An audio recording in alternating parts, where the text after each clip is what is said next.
Yon, magandang umaga. Napakainit.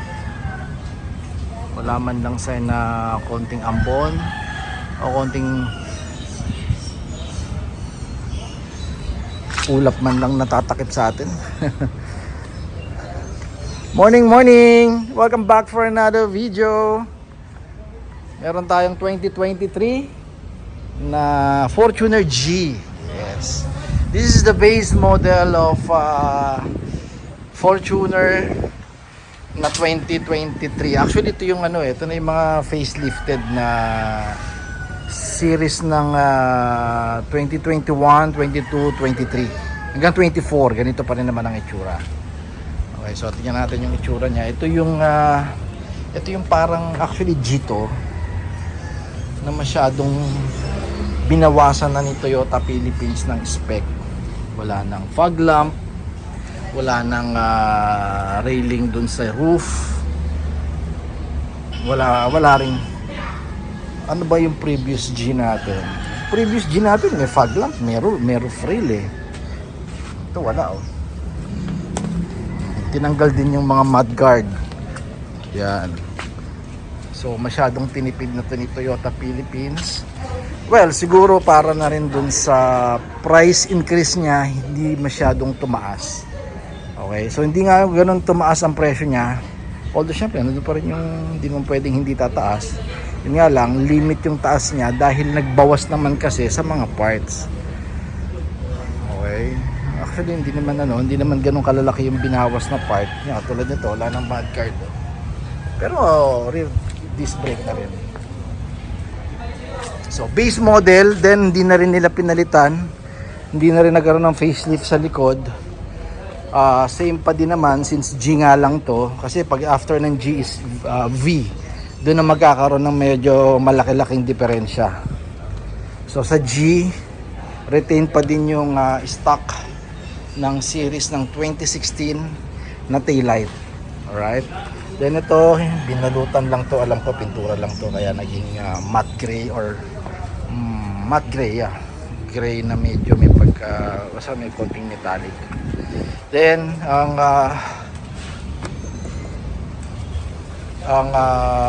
rear camera or backup camera niya nasa tamang position na. Modelo na. Then, yung mga sensor niya modelo na din, hindi na yung katulad sa atin yung malalaki pang ganito. Mga old model yan, ito hindi na. Alright, ang gagawin natin dito guys, Lodi, interior tayo muna. Yan, kakabit tayo ng since 2021 hanggang 2024 series tong Fortuner ni Sir. Inspired by GR tayo syempre. Dahil ang TRD is 2016 to 2020. Alright, so natapos ang TRD 2020. Welcome kay GR Sports 2021. Yan ang mga loading na kakabit natin. Power window trim. Palit tayo. Ito yung latch. Ito limited lang ang meron tayo na to kasi medyo mahirap gawin talaga to eh. And center panel. Check natin kung ano pa pwede natin ikabit sa auto. Ng mga interior na carbon. Balikan ko kayo guys babaklas na ako kay Alice.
So ito yung stock niya. Ang stock ng G compare sa V, Q, GR and LTD, ano brad glossy yung stock nila. Pero pag V o pag G katulad nito, nasa matte ang finish niya eh. Medyo napaka simple at plain na plain, di ba? So ngayon pinalitan natin ng carbon lodi. Yan, no? So reflectorize itong nasa gilid niya. Para pag binuksan mo yung pinto mo, di ba, kitang-kita. Oh. Pag sinilaga ng araw to. Then nagpalit din tayo ito ng latch, unlock or pang open. So pantay na siya, di ba? Then syempre JBL pad tsaka tweeter natin, palit din tayo. Plug and play lang din, syempre. So next natin siguro yung steering wheel. So next naman, binaklas na natin yung stock niya na steering wheel. Yan. So kakabit natin. Then center panel, kakabit din natin. Then itong shift knob. Tsaka ito.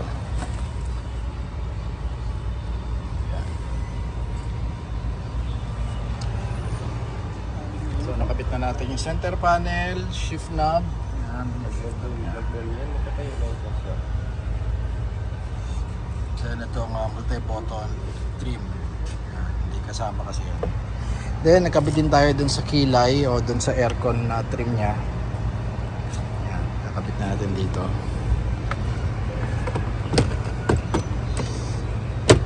Yan. Ganun lang kadali yan. Yun. Puro clip lang naman yan. So ito yung stock niya, pakita ko sa inyo.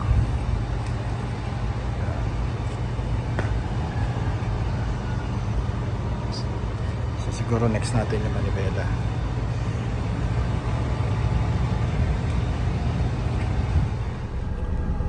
Yun, final video tayo, sir. So unahin na natin itong steering wheel na nakabit natin. Yun, no? Once again, this is a 2024 G variant. Tingnan natin yung odo nyo. 415 pa lang. So from casa to house pa lang siguro to, most probably. So na-install natin unang-una yung steering wheel. Since 2024 to, series ito ng GR, not the TRD anymore. Alright? So GR, ang GR Sports sa mga steering wheel natin, ito na. Unahin natin syempre yung grip. Dati pa rin naman to, walang bago dito. So di-discuss natin dito sa steering wheel natin, ha. Sexy pa din syempre yung mga cut niya dyan sa gilid, makikita mo, di ba? Yan, ha. Kung paano mo, parang I don't know kung ano tawag dyan. Pero syempre Italian stitches pa din, perforated leather ang tawa ang ginamit dito. So pang racing yan. By the way, itong steering wheel pala na GR natin, medyo nag-upgrade or nagkaroon ng pagbabago dun sa logo niya. Medyo mas pinalaki siya. Sticker yan sa loob, hindi nyo matatanggal yan, sir. Nakapudpud na kamay mo dyan pag bago mo matanggal yan. So dito logo natin, sir, walang logo sa taas, isang stripe lang sa taas. Alright, so pagka dalawang GR niya sa taas na yan, o meron pa sa taas na GR, baduy na yon kasi pang TRD yung dito. Tapos sa baba naman stripe para sa TRD. Alright, yun ang design niya. Okay, for this one is 30,000. Then nagkaroon tayo ng option kasi may stock tayo ngayon nito, 8,000 naman for this one, magkabila. Tingnan mo naman gaano ka-bulky itong steering wheel na to, di ba? Then yung bilog niya, since ito naman flat ang bottom and flat ang top, pareho pa rin naman at standard pa din naman yung laki o yung bilog niya kumpara doon sa stock, okay? Tumaba lang yung grip pero yung bilog pareho pa rin naman. Okay, so nagkabit din tayo rito. 30,000 and 8,000, alright? So dito naman center panel natin is 15,000. Ang gamit natin dito is yan, yung Gazoo Racing, yung GR din na inspired design. Pure carbon, no, not literally pure. This is a skinny. Real carbon ang gamit, sir, at tela talaga. Hindi ito hydro dip, hindi sticker to. Legit carbon to. Okay? So 15,000 for this, ganda oh. Gazoo Racing. kung nakikita nyo, masyadong yung ilaw eh. Okay, so dito naman is 8,000, hindi po kasama to. Hindi kasama dito. So 8,000 to separate. Yan ang shifter natin o ang shift knob natin is 5,000. So match na match dito sa steering wheel natin. Perforated din yung gamit na leather dito, maliban dito sa carbon. Meron din siyang Italian stitches design. Alright, so moving on. Dito naman sa ating power window trim. Yan, ito yung reflector nya. Mamaya pakita ko sa inyo yan ha. JBL. Yan, plug and play. This is 15,000. Set left and right. Okay, sama na yung tweeter pad. Then ito naman yung ating latch. I don't know kung anong specific na tawag dito, pero latch ang tawag ng mga Thailander dito eh. Carbon din to, 15,000 set, 4 na pinto. Okay, then may trim din tayo dito ng aircon. Both side yan, yan.